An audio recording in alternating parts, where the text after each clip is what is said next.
Let's now speak to international affairs analyst and principal of RC Communications, Calvin Dark. As you can see, he also joins us live from Washington, D.C. Good to have you with us on the programme. As Alan Fisher was pointing out there, Bolton was always a strange choice, wasn't he, for Trump? We know that Bolton is hawkish, especially when it comes to foreign policy. We know, of course, that Donald Trump was doing his best to extricate people, US troops, from any sort of international conflicts. Why was he appointed in the first place?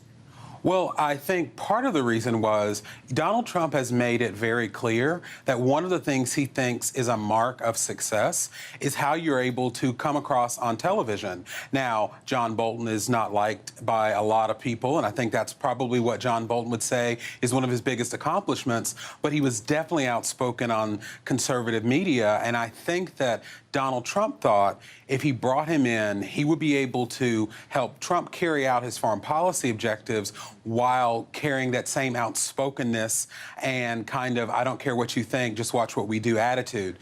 Problem is that the difference between John Bolton and President Trump, John Bolton has a strategy, like it or not. I don't think Donald Trump has demonstrated that he has an actual strategy for foreign policy, so naturally that's going to conflict with John Bolton. Interestingly, earlier the White House said there will be no change in foreign policy, but we know that Trump has been a little bit less aggressive in the last couple of weeks. Are we going to see more of that coming through? Recently, seen the rhetoric about Iran has been slightly toned down. He's talked about being open to talks with Iran without preconditions. Presumably, they are all things that Bolton would have been totally opposed to. Well, I think we have to be careful to not read too much into that.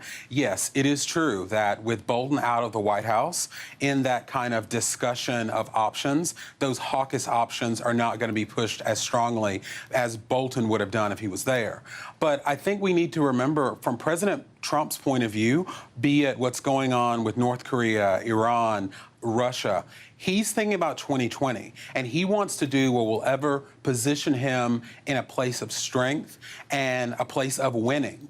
And I think that that's going to be the dictator of what Trump's foreign policy is, not necessarily who's in a position, because Trump said he's his own advisor anyway, so he's not going to go by what someone else says anyway.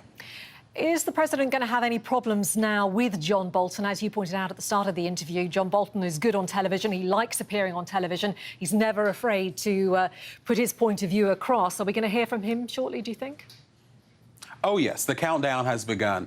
And I noticed with President Trump on Twitter, with Secretaries Pompeo and Mnuchin, how they seem to be throwing John Bolton under the bus. And I remember thinking he's the wrong person to do that with, because we already know that he has a reputation for being outspoken and not having friends.